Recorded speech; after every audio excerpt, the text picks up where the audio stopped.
이렇게 3월 첫째 주일 새 포도주는 새 부대라는 제목으로 말씀을 전하고자 하는데 오해하지 마시기 바랍니다. 특별히 이 술 좋아하는 사람들, 새 포도주를 마시라고 하는구나, 그렇게 오해하시는 마시고 설교를 끝까지 잘 오늘 들으셔야 됩니다. 그래서 무엇을 우리에게 예수님께서 말씀하셨는지를 기도마 듣는 시간 되시기를 바랍니다. 설교하기 전에 먼저 우리 좌우에 앞뒤에 계시는 분들 한번 인사를 나눌 텐데, 한쪽에서 사랑합니다 하면 한쪽에서 뭐라고 대답해야 되죠? 서로 인사, 좌우에 앉아 계신 분들 나누시기를 바랍니다. 사랑합니다. 축복합니다.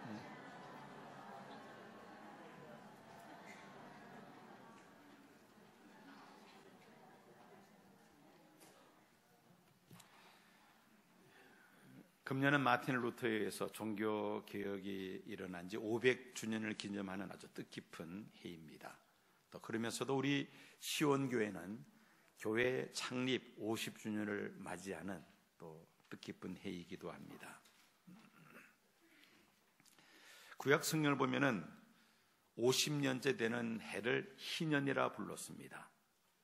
희년이 되면은 이스라엘 백성들은 매입했던 토지를 원 소유자에게 돌려주며 또 종으로 부렸던 사람들에게 자유를 주어서 집으로 돌아가게 합니다. 그러면서 안식하는 특별한 해가 바로 희년이었습니다. 우리 시온교회가 희년을 맞이해서 새롭게 도약하는 그런 기념비적인 한 해가 될 줄로 믿습니다. 포도주 역사는 인류 역사와 함께합니다. 포도의 단맛은 포도당 때문입니다. 그리고 그 포도 껍질에는 포도를 숙성시키는 이스트가 붙어 있습니다. 하나님께서 그렇게 만들어 주셨어요. 그래서 이 포도가 이렇게 터지면은 자동으로 그 발효가 되도록 그렇게 하나님께서 만들어 주셨습니다. 따라서 포도나무가 자라는 곳에는 포도주가 있었다고 생각하면은 쉽게 이해가 되실 것입니다. 이 포도주의 발상지는 포도나무 원산지인 중앙아시아, 즉 중동 지역 근처로 추정을 하고 있습니다. BC 4000에서 3000년 전에 이미 포도주를 제조하고 있었던 사실을 많은 유적들을 통해서 확인이 되며, 그리스에서는 바쿠스가 바로 포도주의 신입니다. 그리스 철학자 플라톤은 포도주는 신이 내린 최고의 선물이다, 그렇게 극찬하기도 했습니다. 우리가 성경을 읽어보면 포도주가 관련된 사건들이 종종 등장합니다. 성경에서 가장 먼저 포도주가 언급되는 곳은 창세기 9장입니다. 하나님께서 물로 노아 시대 때 세상을 심판하시죠. 그 심판 후에 노아가 포도나무를 심습니다. 그 포도나무에서 맺혀진 열매를 가지고 포도주를 담아서 먹고 그만 벌거벗은 채 취해버리고 맙니다. 그 벌거벗은 몸을 셋째 아들 가나안이 보았다 해서 가나안이 저주를 받게 되죠. 그런 사건이 이 포도주와 관련된 그런 사건입니다. 구약시대 제사장대 하나님 앞에 드리는 제사 가운데 전제라는 것이 있습니다. 이 전제에는 포도주를 부어서 하나님 앞에 향기로 태우는 제사가 바로 이 전제입니다. 포도주는 양고기를 주시고라는 팔레스틴에서는 매우 중요한 음료입니다. 예수님께서 가나 혼인잔치에서 물을 포도주로 바꾸는 그런 기적을 나타내시죠. 혼인잔치에서 포도주가 떨어졌습니다. 그때 예수님께서 물로 포도주를 만들어서 그 잔치에 사용하도록 하셨죠. 예수님께서 십자가에 달리시기 전날 유월절을 맞이해서 예수님은 최초로 성찬식을 제자들에게 집례하십니다. 성찬식에서 제자들에게 주신 것은 무엇이었습니까? 떡과 잔, 포도주 잔이었습니다. 온 인류의 죄를 대신 담당하시기 위하여 십자가에서 찢기시는 예수님의 몸을 기념해서 떡을 나누어 주시고, 우리의 죄를 대속하시기 위하여 십자가에서 흘리신 보혈의 피를 기념하여 포도주를 제자들에게 나눠 주셨던 것입니다. 이렇게 성경 안에 이 포도주와 관련된 많은 사건들이 기록이 되어 있습니다. 이제 문제는 이 포도주를 담는 그릇, 용기입니다. 요즘은 유리나 플라스틱, 또 알루미늄 같은 그런 그 용기들이 다양하게 개발이 되어서 액체로 된 음료를 담는데 불편함이 없습니다만은, 이런 용기가 발명되기 전에는 포도주를 담는 용기로 주로 사용되었던 것이 가죽 부대였습니다. 휴대용으로 이 가죽 부대를 많이 사용했고, 또 한 곳에 고정적으로 비치내고 해서 포도주를 보관할 때는 나무로 만든 통이나 아니면은 흙으로 빚은 옹기 속에 보관을 했습니다. 주로 많이 사용되었던 것이 바로 염소나 송아지 가죽을 통째로 벗겨서 만든 가죽 부대였습니다. 짐승의 가죽을 통째로 벗기고, 그리고 네 다리 있는 부분은 끈으로 이렇게 묶어서 그 속에 포도주를 부어서 포도주가 새지 않도록 그렇게 해서 보관을 했던 것입니다. 예수님께서 바리새인과 서기관들과 함께 대화를 나누시면서 포도주와 가죽 부대 비유를 예수님께서 드십니다. 그 배경을 살펴보면 이렇습니다. 예수님께서 갈릴리 바닷가 가버나움 지방에서 세금을 거두는 세리 레위를 제자로 부르셨습니다. 당시 세리는 세금을 거두는 관원으로 유대인들은 세리를 경멸했습니다. 왜냐하면 이 세리는 같은 유대인이면서도 로마 황제에게 세금을 바치는 그 일의 앞잡이가 되어서 세금을 로마 제국에 상납할 뿐 아니라 거둔 세금의 일부는 자기 주머니에 집어넣습니다. 그래서 동족 유대인들로부터 아주 경멸을 당했던 것이죠. 매국노로 여겨졌던 것입니다. 예수님은 동행하던 제자들과 또 그 여러 세리들과 함께 세리 레위의 집에 초청이 되어서 식사를 함께 하시게 되었습니다. 그런데 마침 그날은 유대인들이 지키는 금식일이었습니다. 이때 바리새인과 서기관들이 예수님께 항의를 합니다. 세례 요한의 제자들과 바리새인들은 금식을 하는데 어찌하여 당신의 제자들은 금식하지 아니합니까? 라고 예수님께 항의를 하죠. 그때 예수님께 하신 말씀이 누가복음 5장 34절 말씀입니다. 혼인집 손님들이 신랑과 함께 있을 동안에 너희가 그 손님으로 금식하게 할 수 있느뇨? 그러나 그날이 이르러 신랑을 빼앗기리니 그때에는 금식할 것이니라 말씀하십니다. 이어서 예수님은 새 포도주는 낡은 가죽 부대에 넣지 아니한다는 말씀을 하십니다. 37절 말씀을 보시기 바랍니다. 새 포도주를 낡은 가죽 부대에 넣는 자가 없나니 만일 그렇게 하면 새 포도주가 부대를 터뜨려 포도주가 쏟아지고 부대도 못 쓰게 되리라. 새 포도주는 새 부대에 넣어야 한다는 예수님의 말씀이었습니다. 새로 만든 포도주와 오래 숙성된 포도주의 차이는 가스의 팽창도입니다. 새로 만든 포도주는 반류가 시작이 되면서 수개월 동안 많은 가스가 올라오게 되어 있습니다. 반면에 오래된 낡은 가죽 부대는 딱딱하고 탄력성과 신축성이 떨어집니다. 오래된 포도주를 낡은 가죽 부대에 보관하는 것은 별 문제가 없습니다만은 새 포도주를 낡은 가죽 부대에 넣으면은 그 발효 가스 때문에 가죽 부대가 찢어지게 되고 그 속에 있던 포도주가 쏟아지게 된다는 것입니다. 예수님의 이 비유에서 새 포도주는 무엇을 의미합니까? 새 포도주는 예수 그리스도의 생명의 복음을 가리키는 것입니다. 예루살렘에서 시작된 예수 그리스도의 복음은 새 포도주와 같이 생명력이 왕성해서 빠른 시간에 예루살렘과 온 유대와 사마리아와 땅끝까지 복음이 확산이 되었습니다. 예수 그리스도의 복음이 전파되는 곳마다 놀라운 생명의 역사가 나타납니다. 귀신 들렸던 자에게서 귀신이 쫓겨나며 불치병 환자들에게서 그 병이 깨끗하게 고쳐지는 기적이 나타나며 심지어 죽었던 자가 살아나는 이런 기적들이 나타났던 것입니다. 예수 그리스도의 복음은 마치 발효가 왕성한 새 포도주와 같다는 말씀입니다. 반면에 낡은 가죽 부대는 유대 율법주의와 오랜 관습과 전통을 가리킵니다. 사실 예수 그리스도의 복음은 구약의 율법과 제사 제도를 완성한 것입니다. 그래서 히브리서 기자는 구약은 모형과 그림자와 같으며 신약은 참 형상이라고 말씀하고 있습니다. 예수님은 십자가로 구약의 율법과 제사 제도를 완성하신 줄로 믿습니다.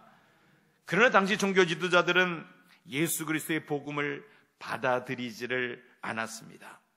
복음을 거부할 뿐 아니라 예수님을 십자가에 못 박는데 그들이 앞장을 섰던 것입니다. 낡은 가죽 부대로는 새 포도주를 감당할 수가 없었다는 말씀입니다. 그래서 예수님은 새 포도주는 새 부대에 넣어야 할 것이니라고 말씀하셨습니다. 우리는 이 말씀을 오해해서는 안 됩니다.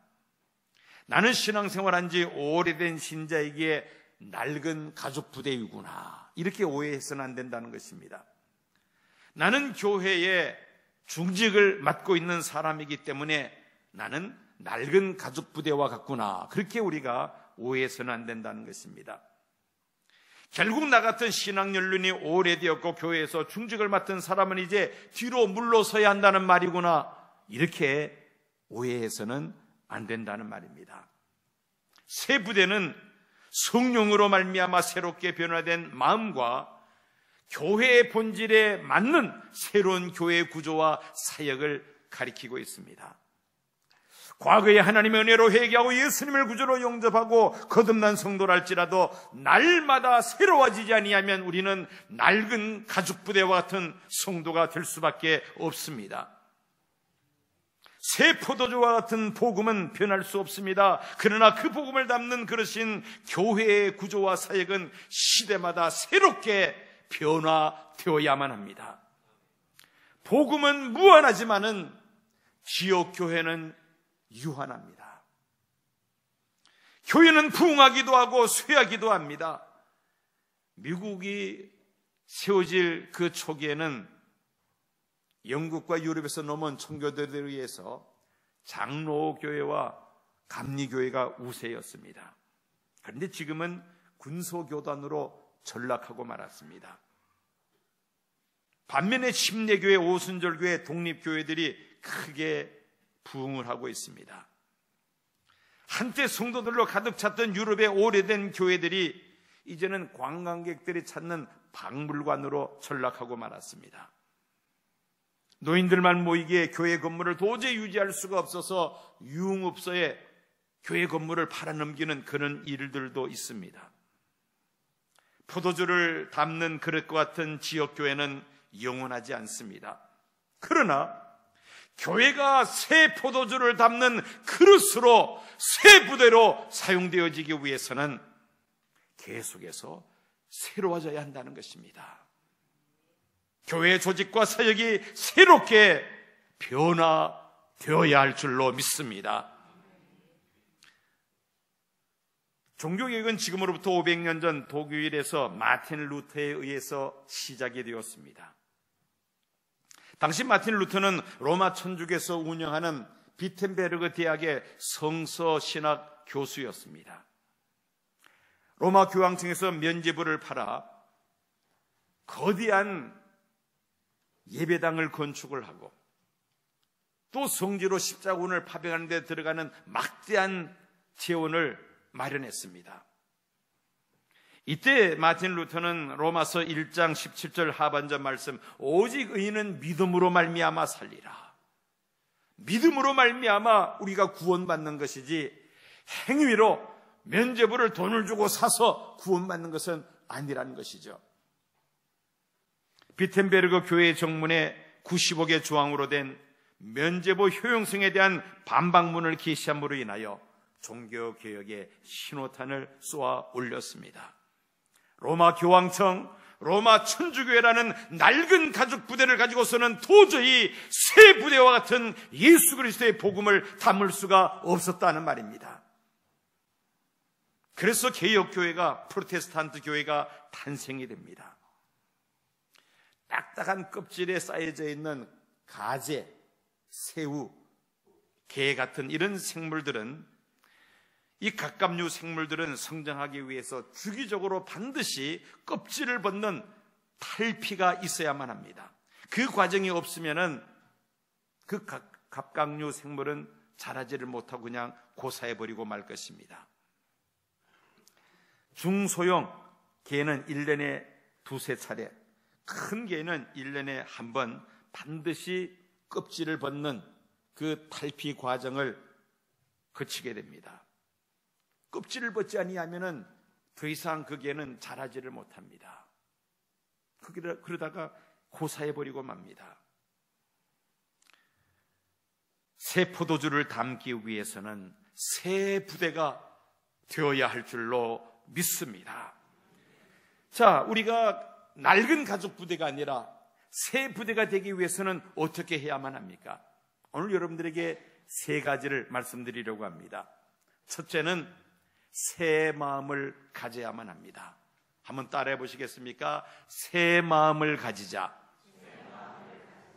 로마서 12장 2절을 보면은 너희는 이 세대를 본받지 말고 오직 마음을 새롭게 함으로 변화를 받아 하나님의 선하시고 기뻐하시고 온전하신 뜻이 무엇인지 분별하도록 하라고 말씀합니다. 새 마음을 가져야 한다는 말씀입니다. 우리가 살고 있는 이 세대는 그야말로 죄악으로 관영한 세대입니다.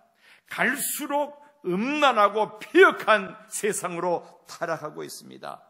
이런 세상 속에 살고 있는 우리들이 나 자신도 의식하지 못한 채 죄에 물들어 있는 모습을 우리가 발견하게 됩니다. 날마다 새롭게 해야만 합니다. 날마다 회개해야만 합니다. 구원에 이르는 회개는 과거 한 번 회개함으로 구원에 이를 수가 있습니다마는 그 구원을 완성하기 위해서 성화에 이르는 회개는 평생 동안 진행되어야만 합니다. 날마다 예수님 보혈의 피로 회개하고 죄 씻음 받을 때에 우리는 새 마음을 갖게 될 줄로 믿습니다. 미국의 노만 빈셀트필 박사는 사람이 생각을 바꾸면 자기의 인생뿐 아니라 세계도 바꿀 수 있다고 말을 합니다. 우리의 생각을 바꾸는 것, 새 마음을 갖는 것이 그만큼 중요하다는 말입니다. 에스겔서 36장 26절 보면은 또 새 영을 너희 속에 두고 새 마음을 너희에게 주되 너희 육신에서 굳은 마음을 제하고 부드러운 마음을 줄 것이며 라고 말씀합니다. 새 영, 하나님의 영, 성령께서 우리 안에 임재하실 때에 우리의 굳은 마음이 부드러워지고 새 마음을 갖게 될 줄로 믿습니다. 성령의 충만하심을 받을 때에 우리가 새 마음을 가질 수 있다는 것입니다. 하나님 앞에 우리의 모든 죄를 회개하고 그리고 성령의 기름 부으심을 받을 때에 우리는 새 마음을 가지고 새 포도주를 담은 새 부대의 역할을 감당하게 될 줄로 믿습니다. 두 번째는 끊임없는 자기 혁신이 이루어져야만 합니다. 따라하시기 바랍니다. 끊임없는 자기 혁신이 있어야 한다. 현실에 안주하지 않도록 끊임없는 자기 혁신, 자기 기획이 우리 안에 이루어져야만 합니다. 미국 영화 제작사 이매진 엔터테인먼트 회장인 브라이언 그레이저는 자기 혁신을 위한 방법을 이렇게 제시하고 있습니다. 자기 혁신이 이루어지기 위해서는 매사에 왜라는 질문을 끊임없이 던져야 한다고 주장을 합니다. 이전에도 그렇게 했으니 지금도 그렇게 하면 돼. 이런 사고방식을 가지고서는 혁신이라는 것이 있을 수가 없습니다. 그렇다 해서 전통을 무시해야 한다는 말은 아닙니다. 전통을 존중함과 동시에 그 전통의 의미를 이 시대에 바르게 살리기 위해서는 왜 그렇게 해야 하는지 질문을 던지고 그 이유를 생각하며 그 시대에 맞도록 변화를 시도할 때에 진정한 변화가 이루어질 수 있다는 말입니다. 혁신을 위한 가장 좋은 방법은 왜라는 질문을 던지는 것입니다. 그리고 그 해답을 어디에서 찾아야 합니까? 우리 찬양대, 그 해답을 어디에서 찾아야 할까요? 그렇죠. 말씀, 성경에서 그 답을 찾아야 합니다. 그때 진정한 혁신이 이루어질 수가 있으며 새 부대로서의 사명을 감당하게 될 줄로 믿습니다. 삼성그룹이 지금 정경유착으로 아주 곤경에 처해 있습니다마는 현재 세계 최고의 반도체 생산 기술을 가지고 있죠. 그리고 휴대폰을 위시해서 삼성에서 생산되는 가전품들은 그야말로 세계 최고로 인정을 받고 있습니다. 삼성이 이전에 미래를 내다보고 대대적인 혁신이 있었기 때문에 오늘의 삼성이 세워질 수 있었습니다. 이근희 회장이 그 삼성을 혁신할 때 했던 그런 외쳤던 말이 있었습니다. 무엇을 빼고는 다 바꿔야 한다. 못 들어보셨습니까? 무엇을 바꾸고는 다 바꿔야 한다. 마누라를 바꾸고는 다 바꿔야 된다. 그런 이야기를 해서 한때 화제가 된 적이 있었습니다. 그 이야기를 할 때 많은 사람들이 그런 생각을 했습니다. 아니, 그렇게까지 할 필요가 있겠는가? 너무 지나치지 않는가? 그런 생각들을 사람들이 다 가졌습니다. 그러나 그의 생각이 옳았습니다. 그때 그런 각오로 회사를 혁신했기 때문에 오늘의 삼성이 가능한 것이죠. 그러나 그 삼성의 혁신은 과거에 했던 것으로 끝나서는 또 도태될 수밖에 없습니다. 무한 경쟁의 이 지구촌 시대에 과거에 한번 혁신한 것으로 끝나서는 안 된다는 것이죠. 그러면 또 경쟁에서 도태될 수밖에 없습니다. 계속해서 혁신이 이루어질 때에 세계 최고의 기술이 유지될 수가 있는 것입니다. 오늘 우리들도 마찬가지입니다. 세속화의 파도가 몰아닥치고 있는 그런 세상 속에 우리가 살아가고 있습니다. 영적으로 끊임없는 자기 혁신이 없이는 바른 믿음을 지키기가 어려우며 특별히 하나님께서 맡기신 그 귀한 사명을 우리가 제대로 감당할 수가 없을 것입니다. 교회도 마찬가지입니다. 교회 혁신이 끊임없이 일어나야만 합니다. 매사에 왜라는 질문을 던지면서 성경에서 그 해답을 찾을 때에 본래의 목적에서 벗어나지 않도록 변화될 수가 있는 것입니다. 그렇지 않으면은 이 세속화의 파도 속에서 교회가 변질될 수밖에 없습니다. 교회가 변질되지 아니하려면은 자기 혁신이 끊임없이 이루어져야만 합니다. 왜 우리가 이 일을 해야 하는가? 성경에서 그 해답을 찾고 끊임없이 자기 혁신이 이루어질 때에 교회가 세상에 의해서 변화되지 않고 오히려 교회가 세상을 변화시키면서 하나님께서 교회를 통해 이루고자 하시는 크신 뜻을 마침내 다 이루게 될 줄로 믿습니다. 마지막으로 새 부대가 되기 위해서는 내가 지금 가지고 있는 모든 편견과 선입관념과 모든 기득권을 내려놓아야만 합니다. 한번 따라해 보시겠습니까? 모든 기득권을 내려놓아야 한다. 예수님 당시에 새 포도주와 같은 예수 그리스도의 복음이 전파되는 일에 가장 걸림돌되는 것이 무엇이었습니까? 당시 유대 종교 지도자들이었습니다. 낡은 가죽부대와 같은 유대 종교 지도자들이 예수께서 복음을 전파하는데 가장 걸림돌이 되었던 것입니다. 이유는 그들은 자신이 알고 있는 율법과 전통 때문에 예수 그리스도의 복음을 이해할 수가 없었을 뿐만 아니라 또 이해가 된다 하더라도 받아들일 수가 없었습니다. 왜냐하면 예수 그리스도의 복음을 받아들인다면은 그들은 그동안 유대 사회에서 누리고 있었던 모든 기득권들을 다 내려놓아야 했기 때문이었습니다. 예수 그리스도의 복음으로 더 이상 제사장들의 역할이 필요 없게 되었습니다.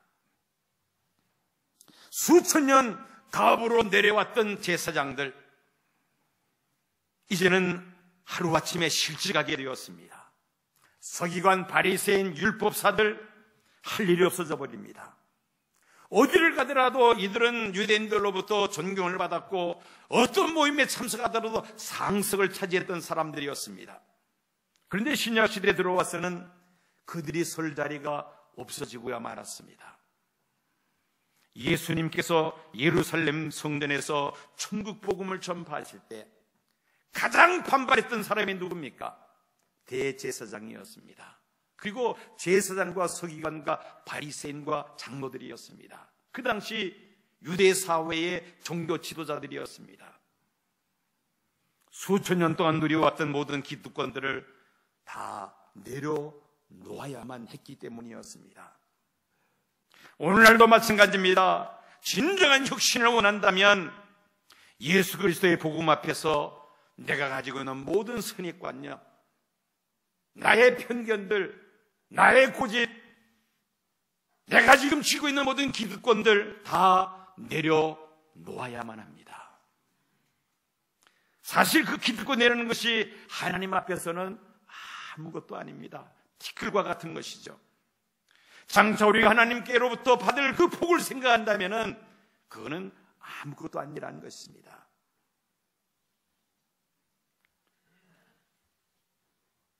우리가 새 부대가 되기 위해서는 세 가지가 있어야 될 것을 여러분들에게 말씀을 드렸습니다. 첫째는 무엇을 가져야 한다? 새 마음을 가져야 된다. 두 번째는 무엇이 끊임없이 이루어져야 한다? 자기 혁신이 끊임없이 이루어져야 된다. 세 번째는 무엇을 내려놓아야 한다? 모든 기득권을 내려놓아야만 합니다. 그런데 이 혁신은 누구로부터 시작이 되어야 됩니까? 그렇죠. 나로부터 시작이 되어야 됩니다. 한번 따라해 보시겠습니까? 혁신은 나로부터. 다시 한번 손바닥으로 자신을 가리키면서 혁신은 나로부터. 우리가 통상 아무개부터 혁신해야 된다, 누구부터 혁신해야 된다, 그런 생각을 가지게 됩니다. 그런데 그게 아니죠. 나부터 이루어져야 됩니다. 어느 교회부터 이루어지는 것이 아니라 시온교회부터 이루어져야 됩니다.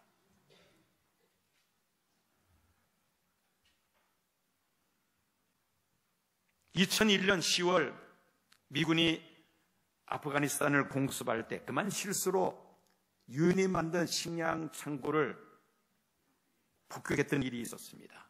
그 당시에 유엔뿐만 아니라 미국도 상당히 당황을 했습니다. 그 원인을 미군들이 조사를 했습니다. 왜 유엔에서 지어준 식량 창고를 공습을 했는가 조사를 해봤는데, 그 원인이 어디 있었느냐 하면은 그 당시 그 폭격기에 내비게이션이 GPS가 있었는데 최신 지도를 다운받지 않고 옛날 지도를 사용했다는 것입니다.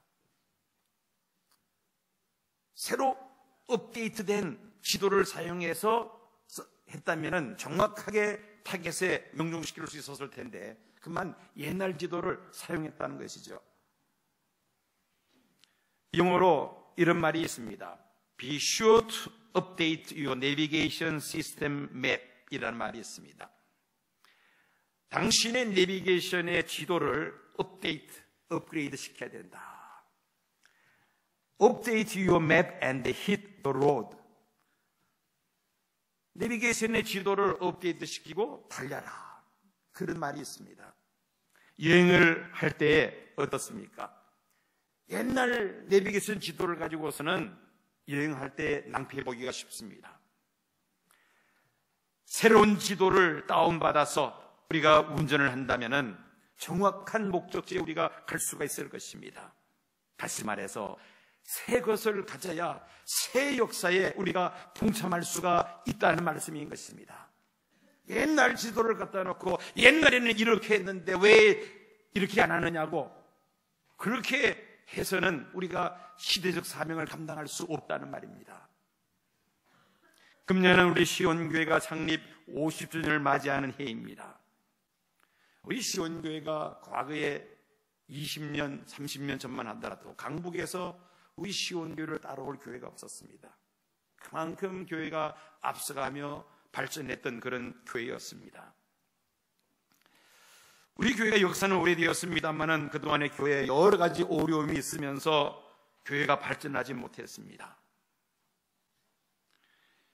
사회와 교회 문화는 그동안에 엄청난 속도로 변화되었습니다만은 우리 교회는 별로 변한 것이 없습니다.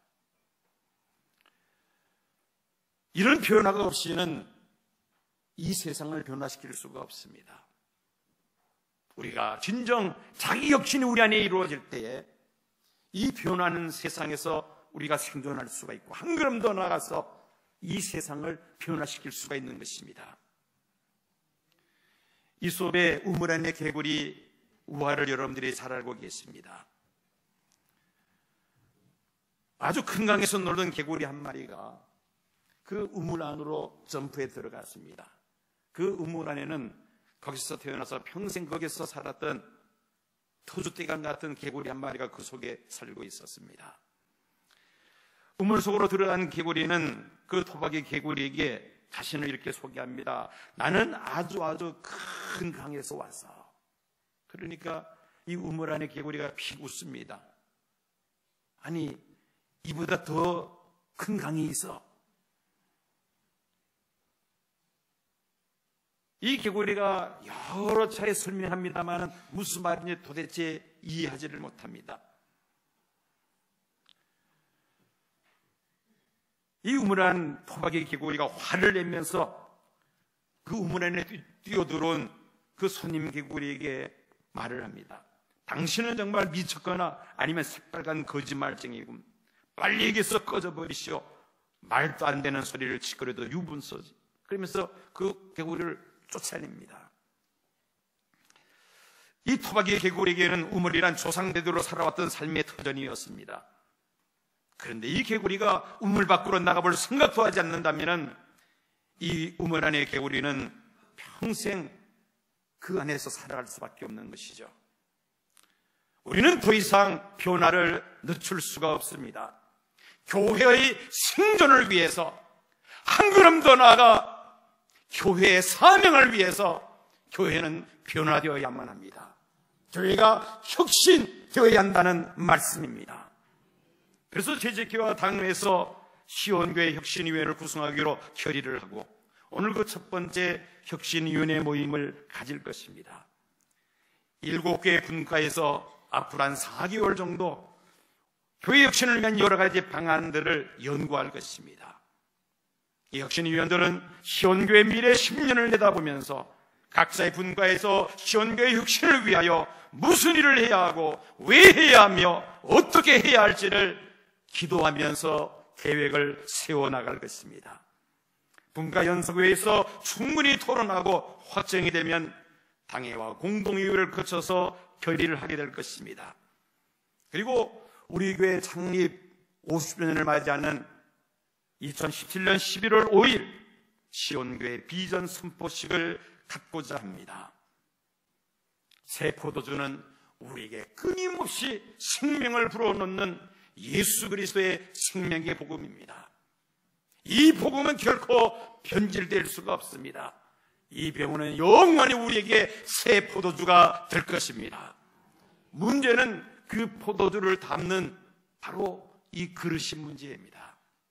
낡은 가죽 부대가 되지 아니하고 새 부대가 되기 위해서는 우리 안에 날마다 혁신이 이루어져야만 합니다. 먼저 내 마음이 새로워져야 될 것입니다. 온갖 세상 정욕에 사로잡혀 살아가는 우리의 허물과 죄를 철저하게 회개하고 성령의 기름 부으심을 받을 때에 우리는 새 마음을 가질 줄로 믿습니다. 그리고 나부터 자기 혁신이 끊임없이 우리 안에 이루어져야만 합니다. 내가 왜 일을 해야만 하는가? 성령에서 그 해답을 찾아서 열심히 우리가 행해 나갈 때에 갈수록 점점 더 타락해가는 이 세상 속에서 우리의 믿음이 변질되지 아니하고 오히려 이 세상을 변화시키면서 여러분 한 사람 한 사람에게 주어진 사명, 우리 시온교회 주신 귀한 사명의 역사를 우리가 넉넉히 감당하게 될 줄로 믿습니다. 지금은 우리 주 예수 그리스도의 은혜와 아버지 하나님의 극진하신 사랑과 성령님의 감동감화 충만 역사하심이 새 포도주와 같은 예수 그리스도의 생명의 복음을 저희들에게 주신 것을 감사하며 이제는 낡은 가죽 부대가 아니라 새 부대로서의 사명을 온전히 감당하기를 소망하는 이 자리에 머리 숙인 사랑하는 성도들과 시온교회에 속한 모든 믿음의 원속들과 이 땅에 구하는 하나님의 백성들 위해 지금부터 영원까지 함께 하옵시기를 간절히 축원하옵나이다. 아멘.